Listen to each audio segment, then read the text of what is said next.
rei dos dividendos, um dos maiores investidores pessoa física do Brasil e conhecido por ser o Buffett brasileiro. O vídeo a seguir não se trata de recomendação de compra ou venda de ativos. Nosso conteúdo tem caráter educativo e informativo. Queremos fomentar o debate sobre investimentos e aumentar o número de investidores no Brasil. Eu quero abrir com uma pergunta aqui que eu espero não ser ofensivo. Não, acho que não vai. isso? Acho que não vai. Cara, Tudo bem? essa preparação. Espero não ser ofensivo. Uhum. Mas o povo está querendo saber, Márcio. O povo está querendo saber. Você recebe uma fatia pertinente de capital através de dividendos, Márcio? Eu recebo os dividendos, veja bem, sempre com alegria, claro. Sempre com um sorrisinho no... É um champanhe por dia? É um champanhe por dia?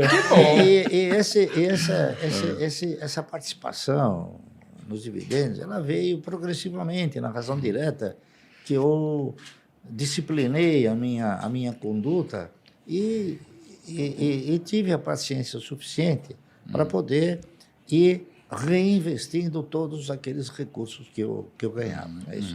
E veja bem, eu faço isso até hoje. Os valores, é claro, mudaram, mas eu faço isso até hoje, com a mesma disciplina, tá certo? E tendo a mesma paciência, tá entendendo? Essa é a realidade. Então, Legal.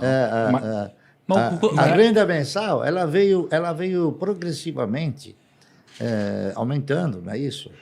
E então, se você prossegue fazendo a mesma coisa, o efeito multiplicador ele é fantástico, tá entendendo? Então, esse efeito multiplicador, ele era pequeno e passou a ter uma dimensão muito mais... Uma consistência. Muito mais dinâmica. Mas eu creio que... Mas eu quero ser mais ousado. Eu queria saber números. Primeiro eu vou falar o quanto Quero eu ver. tô ganhando. Primeiro, Isso.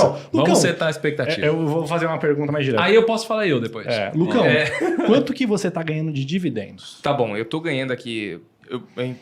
Desculpa, Barça, mas eu invisto em fundo imobiliário também, né, tal. Eu sei que, né... Você mistura a sua carteira. Mistura tudo e tal. E aí dá uns R$1.000 já.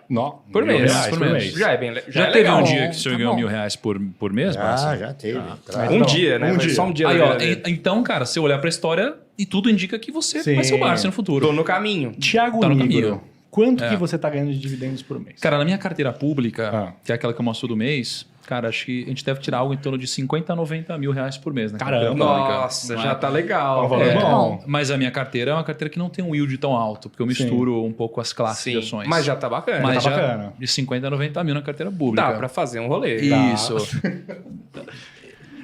Agora sim, agora é a pergunta que eu vou me segurar na mesa aqui, ó.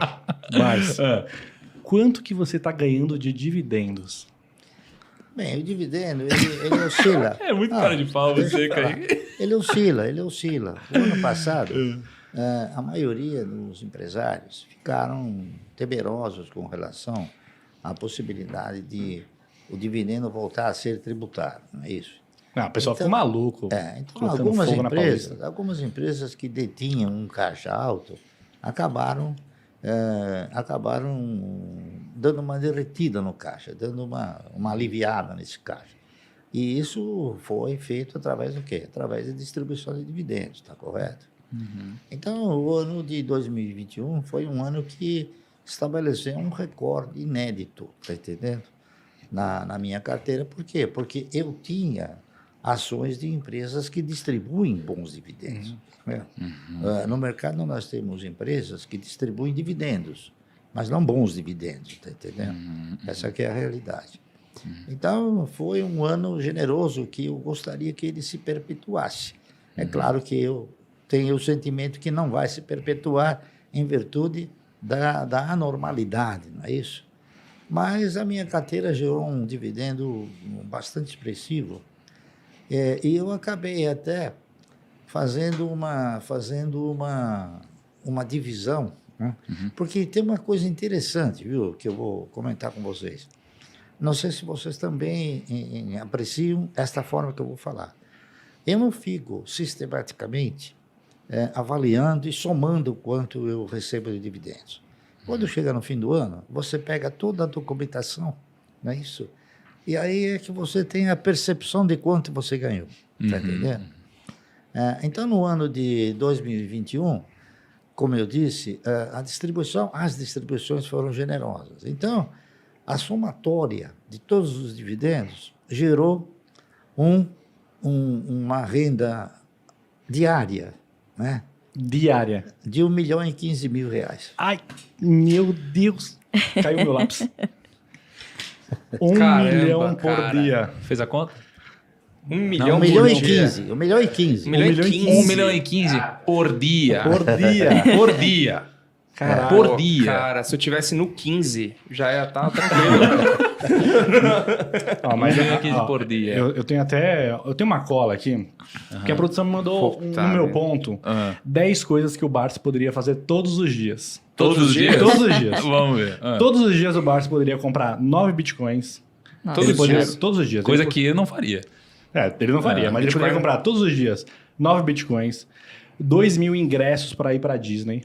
Ó, 2 mil? aí eu 2 vi mil. negócio. Ele poderia comprar 346 mil ações de Magalu Por dia. por dia. Ele poderia comprar 109 iPhones 13.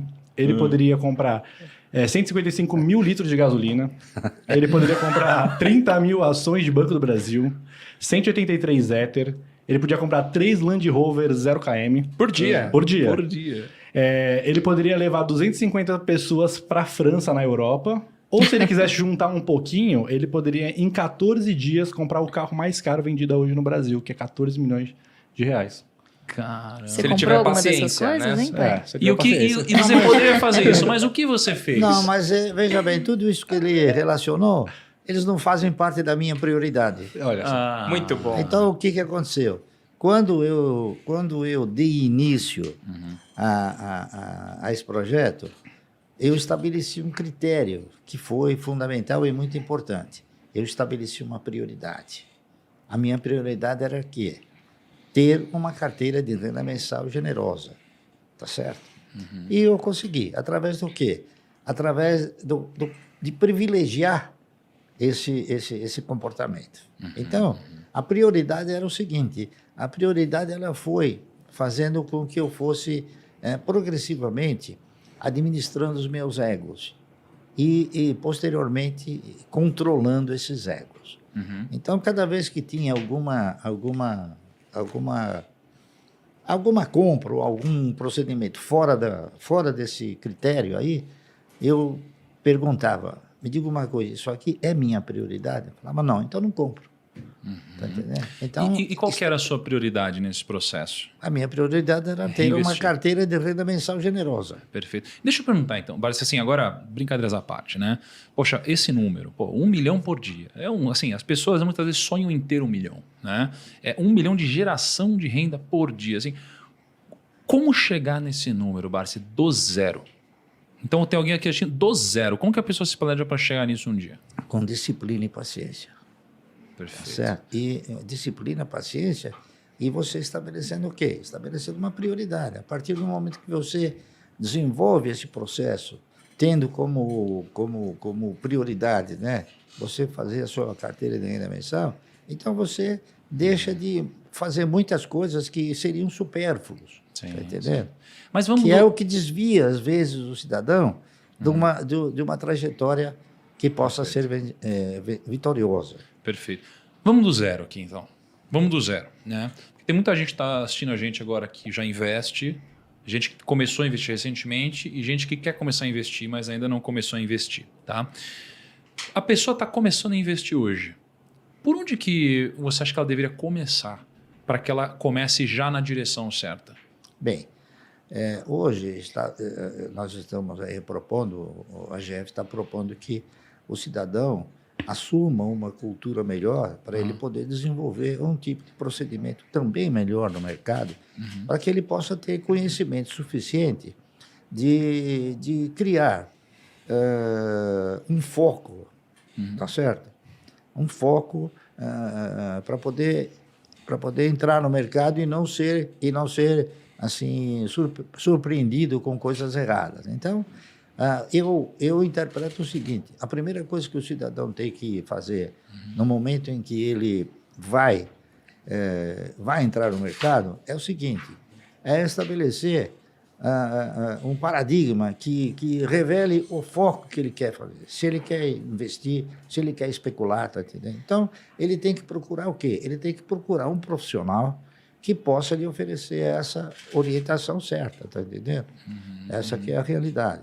Então, aqui no Brasil, lamentavelmente, por força de fatores circunstanciais, né?